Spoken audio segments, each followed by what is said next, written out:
So why don't we begin? And then I think we're going to move into a little bit of a chat, and then we'll go into what I call an amuse-bouche, a little appetizer of a crush, because we don't have that much time. So I'm excited. So if all of you, you're all used to sort of taking that deep breath. So why don't we take a deep breath in and out. And just center and in again. And breathe out. Why don't you gently close your eyes? And what I do is I imagine all of the ideas and voices and energy and emotion in my head as little bright lights, little bits of energy. So what you want to be able to see are all the little bouncing bits of ideas and energy and excitement and sadness and everything that's in your head. Just close your eyes and imagine them as little bright lights bouncing around. See all of them, capture them. And what we're going to do is we're going to imagine them all at once pouring out of your head as a stream of light. Now just push them all out because we just don't need them. We do not need them for the next 50 minutes. That's it. They will be back. You will be able to capture them. You won't forget anything. Just let it pour out of your head. Sometimes I see them as colored streams, depending on my mood. But just imagine it's just streams of steam pouring out. What I want you to now focus on is that beautiful space that you've left behind. Just a calm sanctuary of space. If you have little bits of light bouncing in your brain, push them out. Just kind of clear it all out. Sweep, sweep, sweep. Sweep them out. Now we're going to take a deep breath in. And a deep breath out.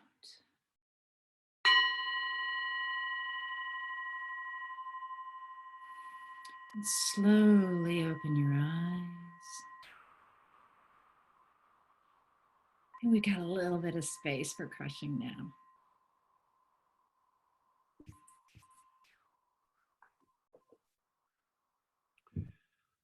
Thanks, Janis. That was lovely. So let's just start at the top. Who are you, Janis?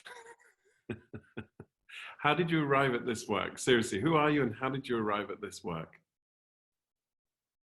It's so fun because at MEA, I went through the journey of shedding, right? So before MEA, my first instinct is, let me tell you about the work that I've done. So it's sort of like, how do I peel back and figure out who am I?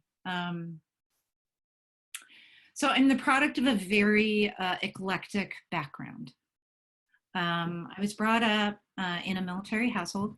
My dad was a military officer and brought up with samurai culture, so no structure there at all. Moving around a lot. Did you say samurai culture? Samurai culture, yeah. Along with the like military Bushido officer. kind of thing? Dude, I know how to like make a bed and bounce a quarter off of it. Yeah. But I was given the grace of coming from a family of very eccentric oldsters. So the goal for me throughout my entire life was actually hitting 55.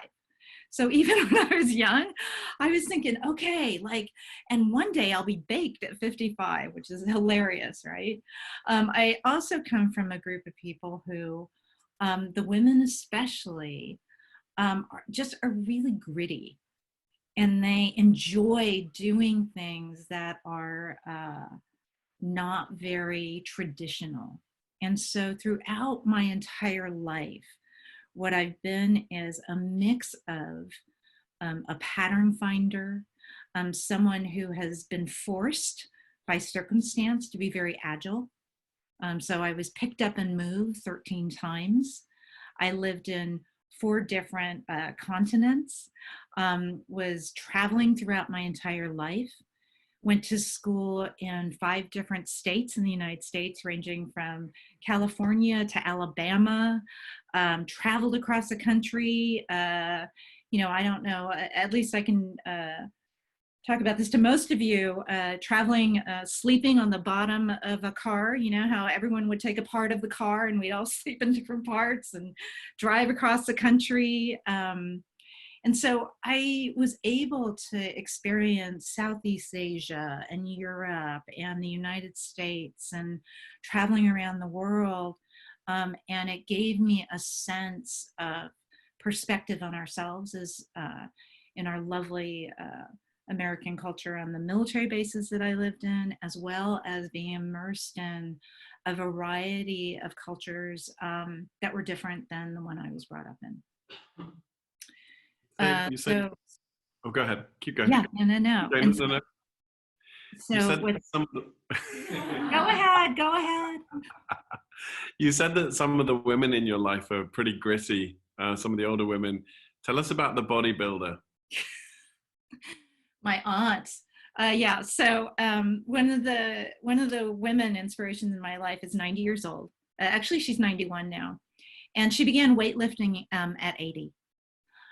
She was starting to get really sort of in, fading a little bit, and my nieces decided they were going to start taking their aunt to their grandma actually to weightlifting and bodybuilding with them at Gold's Gym in Hawaii, which it doesn't get more real than that. Big Hawaiian guys, like, weightlifting. So they started to work with Nana, and Nana was super gritty and just showed up every day. And fast forward to her 90th birthday, where she was competing and won in her weight class. And she has guns like I can't even express. Like, I've shown pictures of her, and she's beautiful arms. It's just like, and she shows up in her little singlet, tiny little, Asian lady who can straight lift 60 pounds, which I actually don't think I could do. And she's 91. And so I also have a mother who started Bikram yoga at 60 and became a certified yoga instructor at 70. So these women who take that 10-year decade trajectory and basically say, it might take me a little bit longer to get there, but I'm just going to show up every day for 10 years. And so that's really the purview that I bring to everything that I do. And did it really impact your way of thinking about how people can surmount their blocks? 100%. Yeah, 100%. And I think also I have a family who does things that don't that defy rules that we have and we're structured with. I tell a story about my brother. My brother speaks 8 languages. He reads and writes and translates between them. I had a perception that he got all the DNA for language, and I was very jealous for many years. And he overheard me talking about this, and he said, yeah, no, I actually am really bad at languages.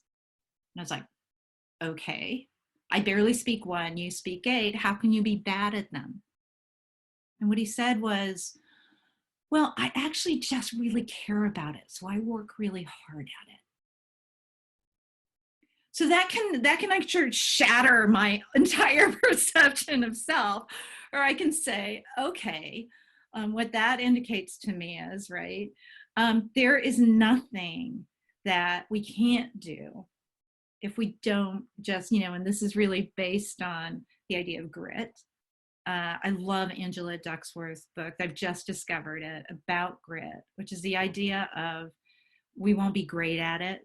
We won't be great at it for a long time, but if we really care about it, we might just master it. And so that's really what we're seeing is in my life, the example of, and I will tell this story because it's really important with my mother. So my mother took 10 years to get certified in Bikram. Through that, she hospiced 2 of my relatives. She had breast cancer. She had, death in the family. She moved people. That's why it took her 10 years. But what she did was she always made her yoga practice a priority. And that wasn't without resentment, right? So there were people who are like, oh my gosh, she's doing yoga again, right? But that was her way of caring for herself so she could care through that process of 10 years. And so that's really the practice of this idea of crushing, is just tiny little care, that we care for our internal life as much as we do for our external life. So all of these things add up, and make you realize that this is something you might want to do. What is it? Can you tell us a bit about the company? Can you tell us a bit about your journey to get there as well? Yes. So my career was started in advertising. So here's another juxtaposition. I went to a Jesuit school. So I was trained in by the holy and the unholy, which was Mad Men. So I went through an advertising program, right? So I have the holy and the unholy at the same time. And my entire career has been about new media and advertising. So I started in traditional advertising, and then had the gift of being at the very beginning of digital media and marketing, helping build the industry in a really bizarre way, and got to help many, many companies move from what we call bricks and mortar and traditional into digital. Through that, I developed a practice that I used to help companies do that. It was a methodology, and it's based on traditional branding. But I kind of made it sort of shorter and faster. One of my clients, who was a 30-something millennial, asked me to develop something for her based on that practice. Kicking and screaming, which I do a lot with Jeff, I ended up creating a workshop. And because I am a product designer and a system designer, I began to pull it apart, because I saw that that original process was causing a lot of anxiety and stress in the people who were moving through it. Their approach and their attitude and their uncomfort, their discomfort with sort of checking inside was really evident. And so I wanted to pull it apart and figure out how to not have that happen. So I worked with a cognitive scientist and an amazing group of coaches and counselors and just guides who helped me sort of figure out how to put it together as a method. So now it's a methodology that is called a rapid reset methodology. It works with the frontal part of your brain. So we're going to do a little play with that. Your rational and your inner critic. And it sort of helps you see that, but it also helps you sort of tap into your authentic intelligence. And so out of that, we're now able to create lots of different styles of workshops. So some of you were able to participate in one that was woven throughout the MEA week. We also do one that's 3 hours condensed. We do one that's 2 hours condensed, and we've just created one that is an hour. And that is specifically for the times that we're in. And that's, and that's a company called Bright Catalyst, and we offer crushes through it. Thank you. Cool. You talk about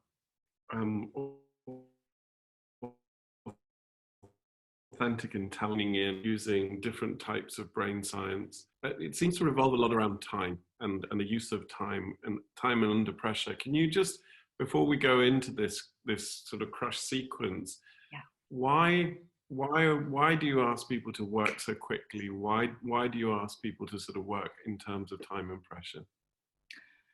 So the more I discover about brains, and so I have a lovely doctor who I ask questions and he tells me things and I go, no, right? So one of the more interesting things is that our authentic intelligence is really, and this has been understood, our authentic self is really just our knowing. What happens is our brain sort of pings back to double check with our frontal lobe, which is our critic, and our rational. Does this follow our rules? Is this really true, right? Sometimes those rules get outdated. Mm. but they're still sort of sitting on you, and and we'll talk a little bit about this through the crush. And so what the technique that we use is we basically say, just like when you do speed tests, you've got 3 minutes. So here's what your brain does. Your authentic intelligence goes, get out of the way. I do not need logic. I do not need rational. I am stepping up because I know what the right answer is. So that's why we do this, because we're trying to show you where all of the guides are that are stopping you, that are no longer fitting with what your true compass is. And so we call it rapid reset because we're actually teaching you what it feels like and how to remember how this feels, and then what the difference is between the guides. And this is a little bit about the pieces of paper that we use, and all of this is just a little taste to go like, oh, okay. Because when I tried meditation, I had a really hard time, like a really hard time understanding the difference between, oh, these are actually a different part of my brain. This is not my true self. And so this technique is also helping me, like, you know, as an artist, like I have a particular technique to sketch. That's really what this is all about. Cool. So we're going to hand over the screen to you, and we're not going to work through our hour in the way we traditionally do, correct? You're going to step us through a sequence of exercises. We're then going to come back together as a group, have a discussion around it, and then if people want to break out at the back end of the hour, they can do that and go into groups just to discuss it or not. Correct? Yes. And so I hope it doesn't feel fast. It is fairly fast. This is traditionally, just imagine this is a much more expanded piece. So when I say amuse-bouche, we're just giving everyone a tiny little taste of what the crush feels like. But hopefully you'll be able to begin to tap a little bit and see a little bit. Let's see if this works. Can everyone see my screen? Yes, thumbs up? No? Yeah. Okay, so what we're going to do is a little play. Just hold your pieces of paper and pen to the side. You don't need them yet. You will need the books, but I'll actually show you, and you can probably sketch if you don't have a printer. So don't worry about any of that.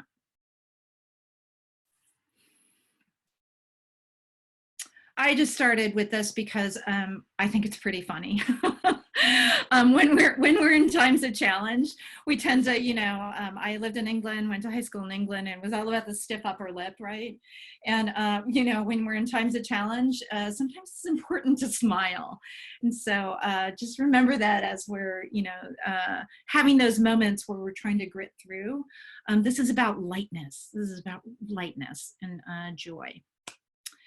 I love this discovery, which was 2 psychologists in the 70s basically mapped the stages that our brain goes through when we are going through a change cycle. So it's that immobilization, which is like, oh my God, I'm stuck, right? We've all had that, you know, analysis paralysis, and it's not that bad, and oh my God, it's really bad. And then it's like, okay, I can do something. What are you doing, right? We go up and we test and we ask, why is this happening? And finally, okay, it's happened. Now I'm going to go forward. What is extraordinary about times of stress and challenge is that we're going through this sometimes multiple times a day, right? So we've got inbound information coming in, and it's kind of like, what? But wait, there's more. And so this normal cycle that might take months or, you know, years of unfolding is basically happening in rapid cycle to us right now. So what is most important when we think about this and we think about self-care is also regularly thinking about caring for our internal self. So how do we do this?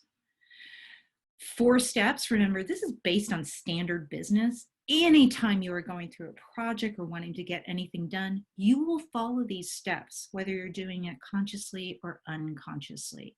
So it's checking in, where am I today? It's focusing, where do I want to go?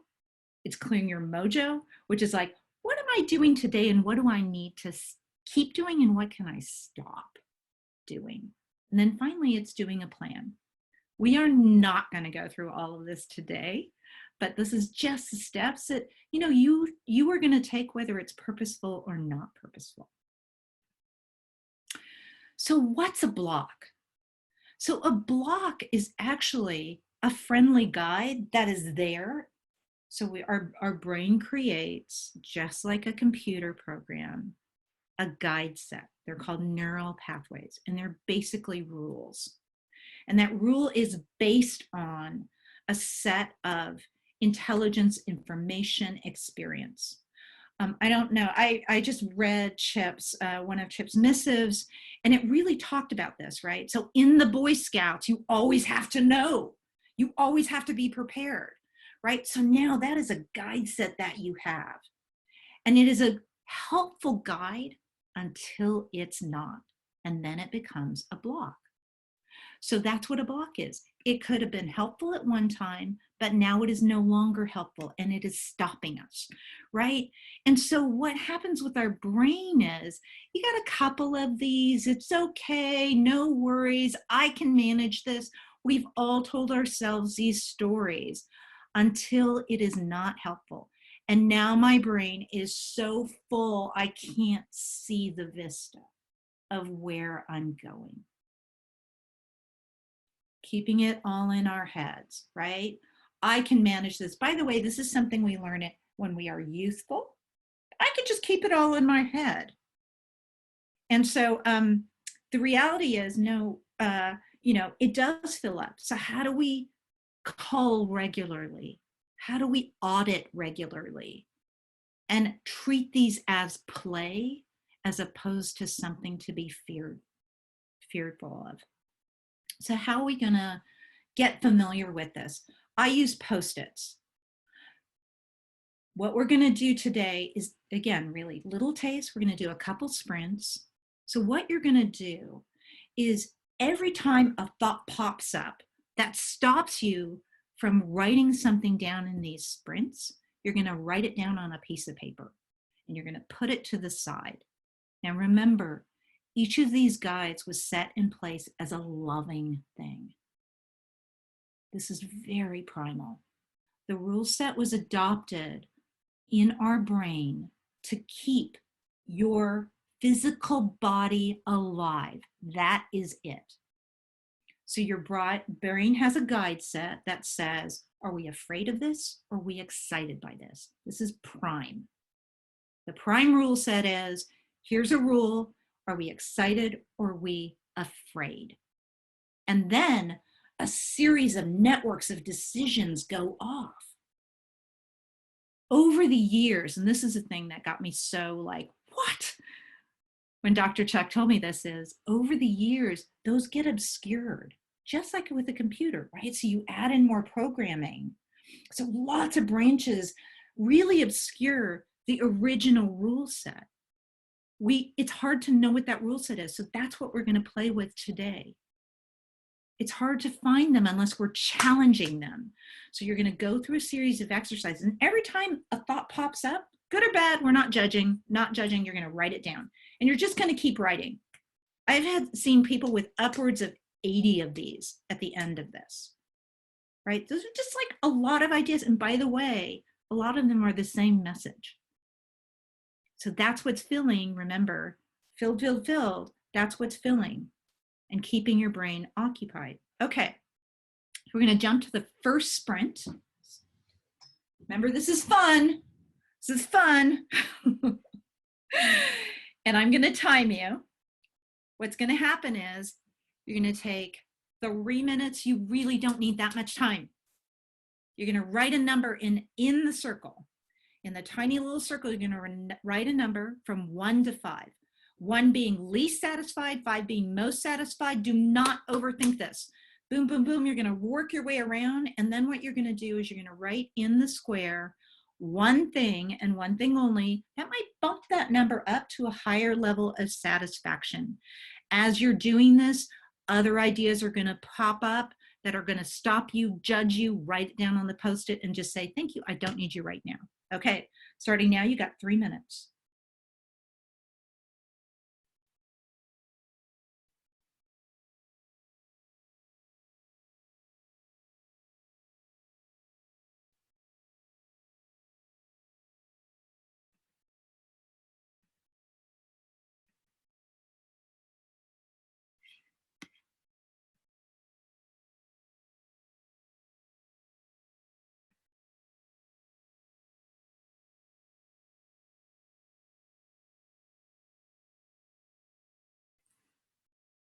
One thing to know is I am not going to ask you questions about this. You will not be sharing it. This is your personal work, your personal archive.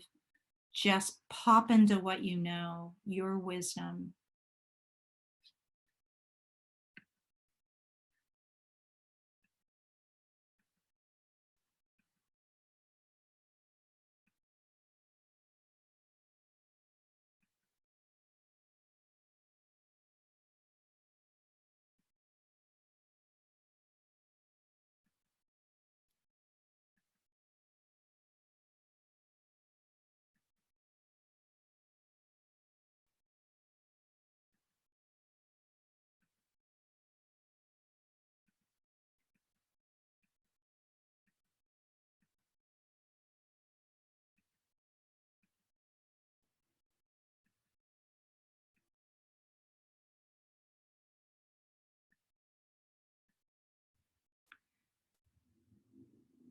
You're halfway there.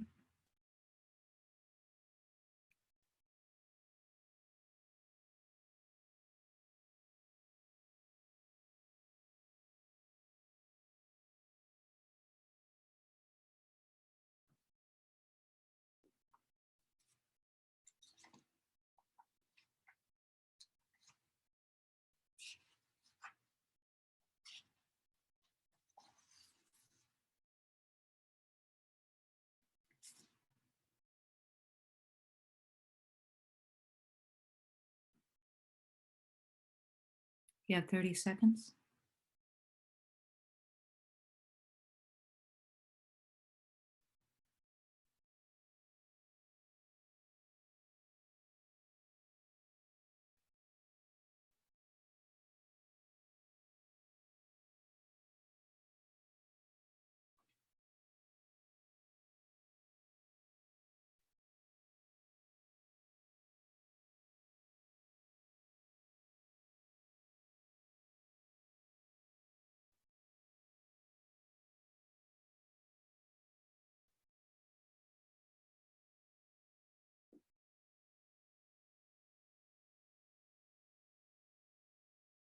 And we're done.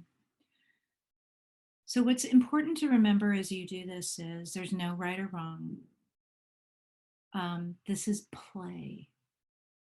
This is play. What you're doing is you're gathering information. And remember that cycle that we go through, that change cycle. This is going to change. Some days it's going to be, all five. Some days it's going to be all ones. It's just important data to get out of your head, right? So all we're doing is clearing space for the things we want to spend more time on. What's next? What do we want to fill our brain with is a focus. How are we going to determine our reality? This is actually for any Star Wars fans. This is actually a Jedi wisdom, which is really whatever we're filling our brain with is going to be what we view as our reality. Now, it's interesting that I've discovered is oftentimes, and you all recognize this if you've gone through an MEA cohort, is this force ranking. And I remember the first time I was there, we just did a brainstorm on all the things. And I said, well, we have to force rank them. And we had this hilarious conversation about force ranking. So here's what I've discovered about force ranking. What this tells us unconsciously, and I've discovered this over, the hundreds of people who've gone through, is oftentimes our internal prioritization has shifted before our conscious decision making has shifted, our actual behavior. So we might be behaving according to an outdated priority set, and that's where we find tension and dissatisfaction. So the exercise here is you're going to brainstorm a series of things that are important to you right now. We're just talking about right now. And then what you're going to do is, and you're going to write some down, and then what you're going to do is force rank them. So this is a two-part exercise. We're going to have 2 minutes brainstorming, 2 minutes force ranking, just for today. So you're going to start here. Just think about all the things that are important to you, that you believe that you prioritize, and then start to force rank. 2 minutes on one, 2 minutes on the other. I'll give you the change point. Again, write down every time there's a judgment on yourself on a Post-it. Put it to the side. Keep moving. Okay? Starting now, you have first 2 minutes.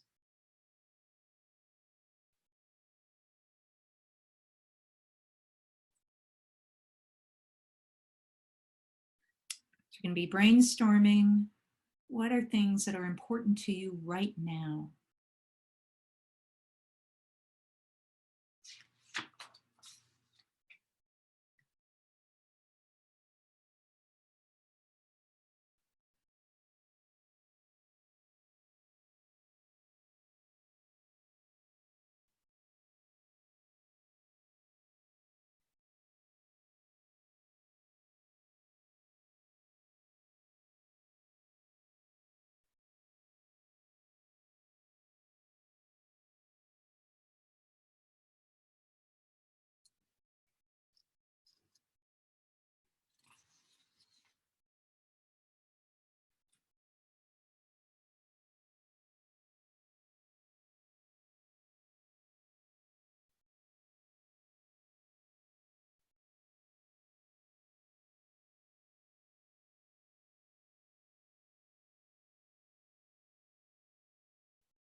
So remember, we're sketching.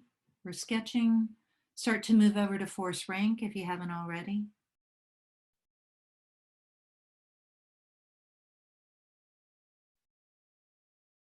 And remember to use your Post-its. Pay attention to what you're telling yourself.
In the last minute, look back and forth, adjust.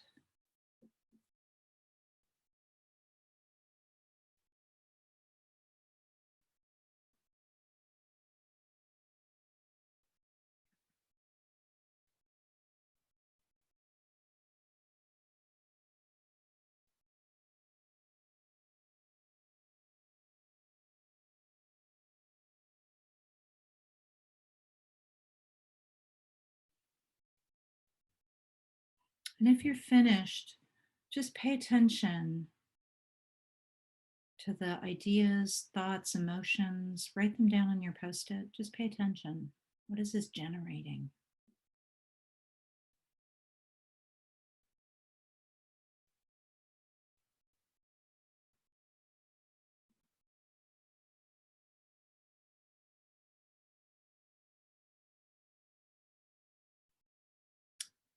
And we're done.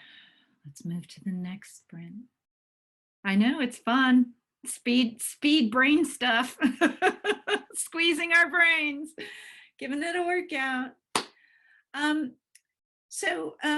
of the work that I do that's so interesting is, and it's hard, is I'm working with groups that are doing layoffs and big transitions for their organizations. And one of the things that leaders are coming back to me and saying is, my team is starting to like act frantic. You know, they're starting to do this hyperactivity, and I don't know what to do with, you know, how do I tell them that it's okay to ease off? I found this super interesting because we're all doing this at some point. Like, oh my gosh, someone's doing that thing. I should be writing a novel, creating a masterpiece, you know? And so whenever stress rises in our brain, we move into autopilot, and we believe that doing more of the same thing we've always done harder is going to help us, right? It's sort of a mix between comfort and action. I need to do something, and I'm going to do that harder, as opposed to taking our foot off the gas, which feels really uncomfortable when things are happening to us, and just pausing and sort of saying, what's happening and what is my change state? What is the state that I'm in? What has changed from how I've always behaved? What used to be the norm and what is now important to me and what I want to focus on? So this last sprint is about being more aware of that. I use this technique whenever I'm cleaning my cupboards, my closets, anything. Someone called this, I don't know if any of you know who Marie Kondo is, but she sort of loves her objects and decides what stays or what goes. This is really a way of sort of sorting through things and thinking about what you need to keep because they're essential, what you should figure out if you should get rid of. We have a lot of things that we really don't need but are there for comfort. What about things that maybe are not so good for us but just make us happy, and then what's on our list? So this has been tuned a little bit for where we are today, right? So I hear a lot of people saying, I'm taking a lot of naps. I'm like, I think your brain probably needs that. It just, you know, that's essential for you right now. So what we're going to do is, this is 2 sprints. Again, 2 minutes. We're doing amuse bouche. Normally you get a little more time. We're just going to squeeze our brains a little bit, sprint forward, and just write down everything that we're doing. And this is physical, mental, and emotional. And then what you're going to do is sort it into buckets. You got 3 minutes for that, and you got 3 minutes for the next one, which you can leap to, which is what you'd like to do more. What you'd like to do more. So let's start. Some of you have already started. Go for it. 3 minutes.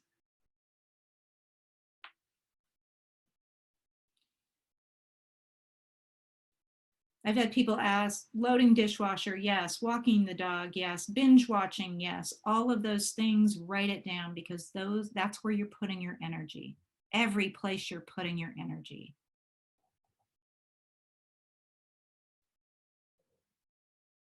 And Janice, are we doing these on the papers to sort or on a list? Like, you're doing it on your list. Okay.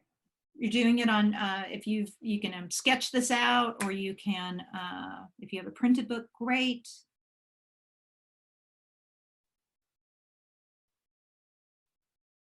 And then on your Post-its, if you hear judgment, if you hear friction from writing something down, write it on your Post-it.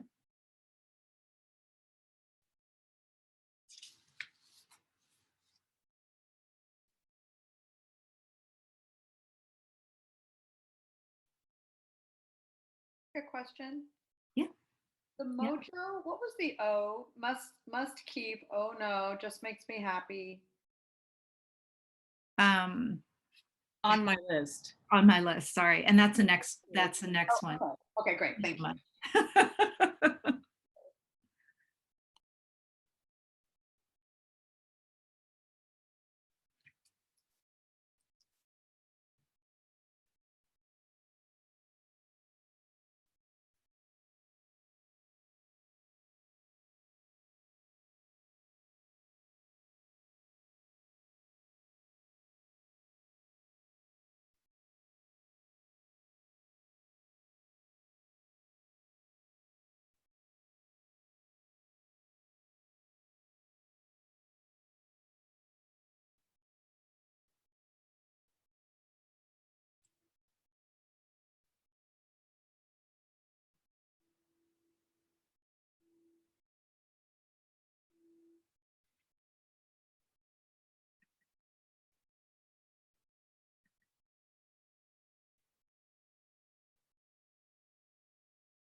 Whenever you're ready, you can start to move over to places you want to spend more time. So the second sheet.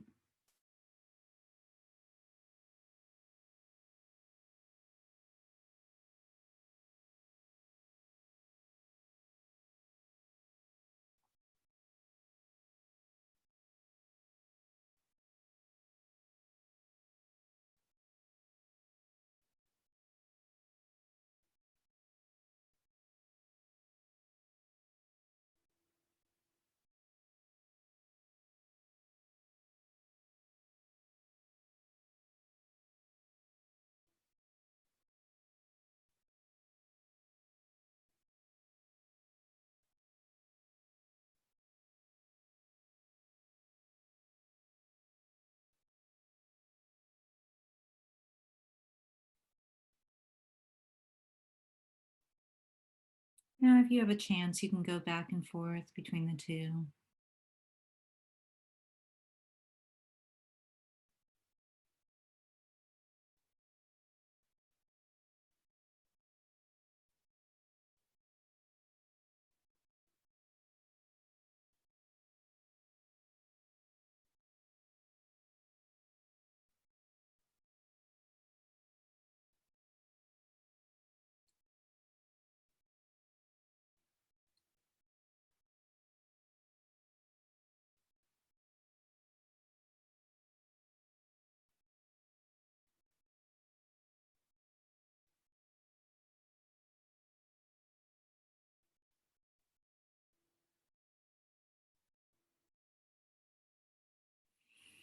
And now we're at time.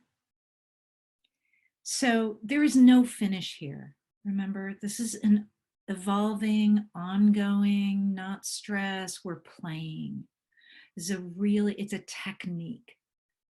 It's a technique to just start to look and pull out and play with whatever's in our head.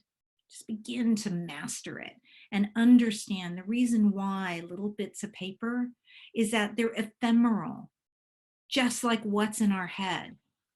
We give so much weight to an idea.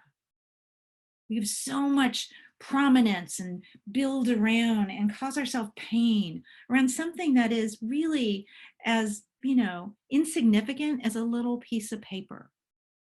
So what you've done is you've now brought out all of these things that are in your head. We are not going to do this exercise because we don't have enough time, but there's a series of other things that we do in the crush. And one of them is beginning to look for patterns. Because remember, we have certain guide sets that are centered around patterns. So these are examples of sort of messaging patterns that we picked up. Messaging patterns that we picked up, right? I'm too shy. I'm extroverted. I'm going crazy, right? I have to take care of. We just have these patterns. And so those guides and those messages are going to pop up a lot. Like, oh, watch out, right? So that's a fear. So then the question is, when we look at these, how can we reframe all of those messages? So people, when they look at crush or block, think that crush is like Thor crush. Like, oh, crushing, I need to do crushing. And actually, it is the opposite. So the crush is love. Crush is saying, these messages are not here to harm me. These messages were adopted and put into place to keep my body alive somewhere in my lifetime, somewhere in the generations of history. There was a wisdom that said, this is what we do to keep us safe. So the wonderful part about this is you can think it and say, you've done your job. I learned this lesson when I was in 3rd grade in my case. I'm now in my 50s, and I actually don't need that lesson right now. So thank you. But you're starting to get in the way. You're starting to stop our progress. So that's a really important thing, is what happens when we form aggression against anything, right? When we fight it. I've got all these messages. It's like, filling my brain. So I'm going to fight it. What if we just said, thank you. I get that you're there to actually keep me safe, but I don't need you right now. So that's really the crush. That is the crush. That's the intention of the crush, is really saying, can we bring more acceptance? Can we bring more forgiveness? Can we bring more release by love, as opposed to aggression and trying to dominate? Because what does our brain do? It tries to defend itself. Okay, so we're going to end with a nice little 4 count. That was a really hard sprint. Even I'm sort of like, wow, that was really intense. Well done. Well done. So we're going to sit back. We're just going to do a really simple 4 count. Close your eyes. Take a deep breath in. Well done. 4, 3, 2, 1. Hold. 1, 2, 3, 4, and release. 1, 2, 3, and 4. You've now enjoyed an amuse-bouche. Little appetizer. Thank you for crushing. And we've got a little promotional code for anyone who wants to do more. Thank you so much, Jeff. Thank you, everyone. For the record, Janis offered her promotional code for free, and I suggested that she charges something so that people that really wanted to do it paid something towards what she's trying to achieve. So blame me if you've got to pay anything. She was very generous. Questions for Janis. We have about 7 or 8 minutes. I think she does a wonderful job. Joelle, go ahead. Thank you. Thank you, Janis. It's interesting when you were talking about the crush, and I think that we all have a tendency to think of crush, like crushing something and crushing a grape. But when we were talking about it, I was thinking about having a crush. When we have a crush on someone, we're much more open, we're much more forgiving, we're much more yielding, we're much more in our joy, we're much more in their joy. And so when I think about it, I think about having a crush on this, right? Having a crush on the pieces of paper and not crushing the pieces of paper.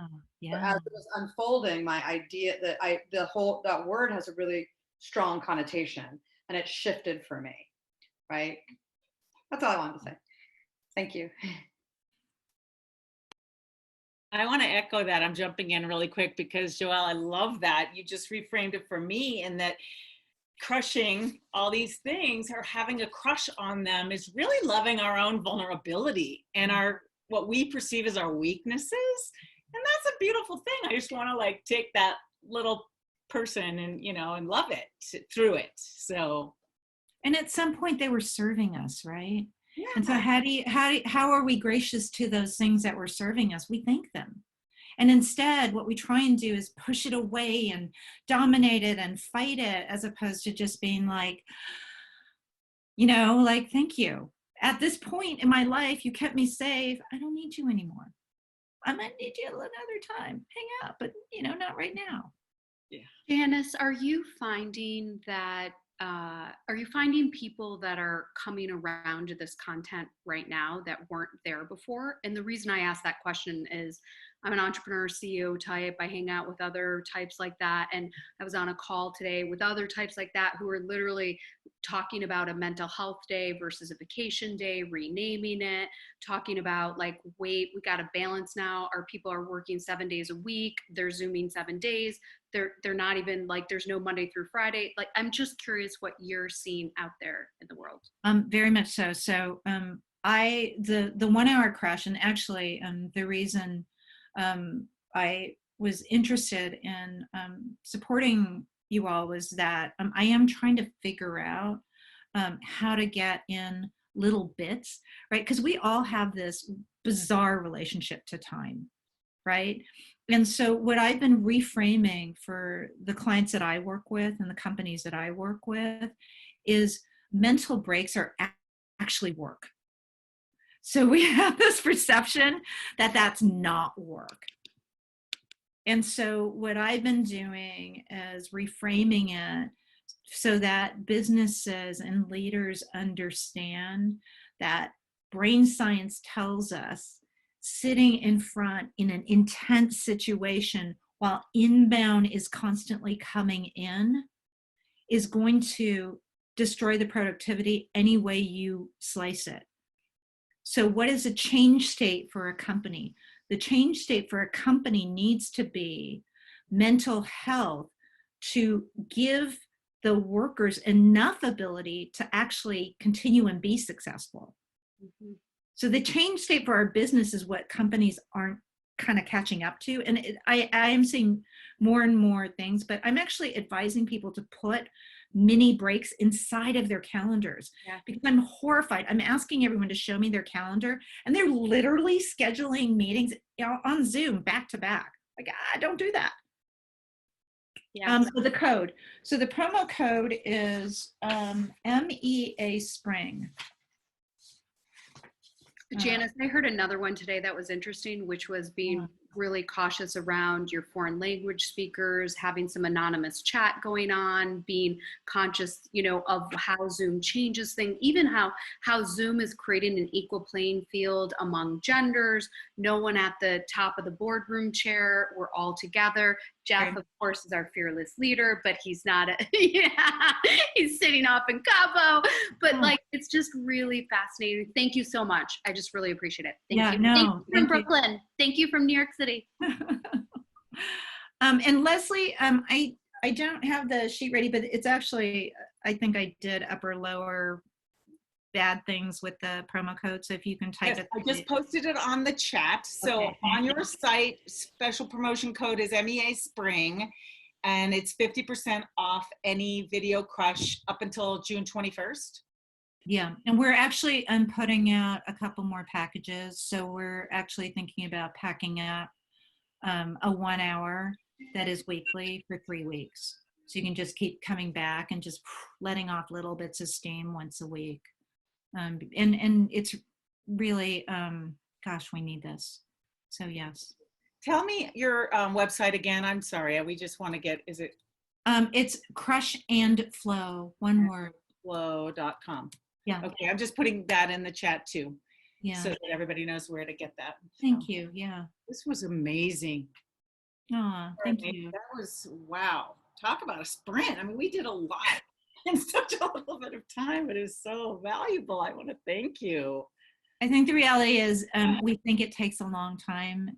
You all did this. I didn't do anything. All I gave you was a playbook.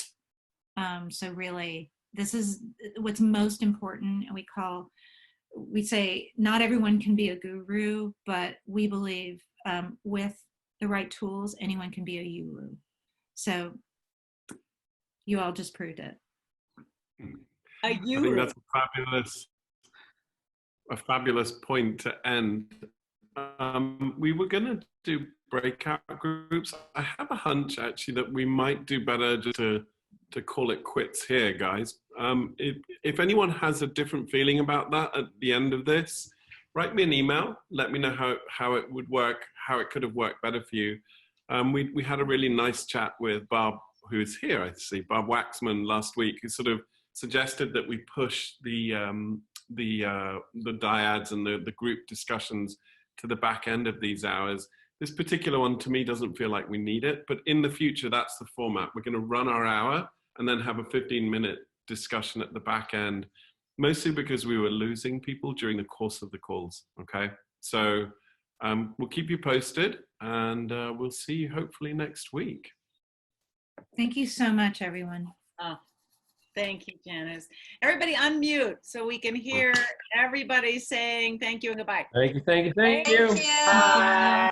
Oh, Thank thank you. It was so lovely. Thank you, everyone. Bye. Bye, Bye. Christine. Thank Bye. you. You all. Bye-bye. Bye. Bye.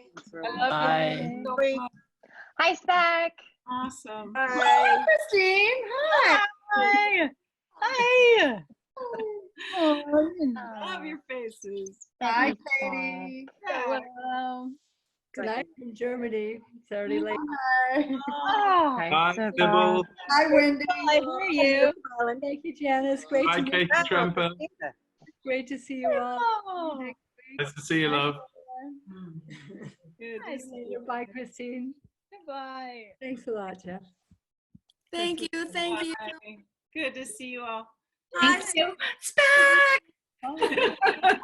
Next week. Janice, that See was you next really week. Thank you. Oh. Thank you. Thank you.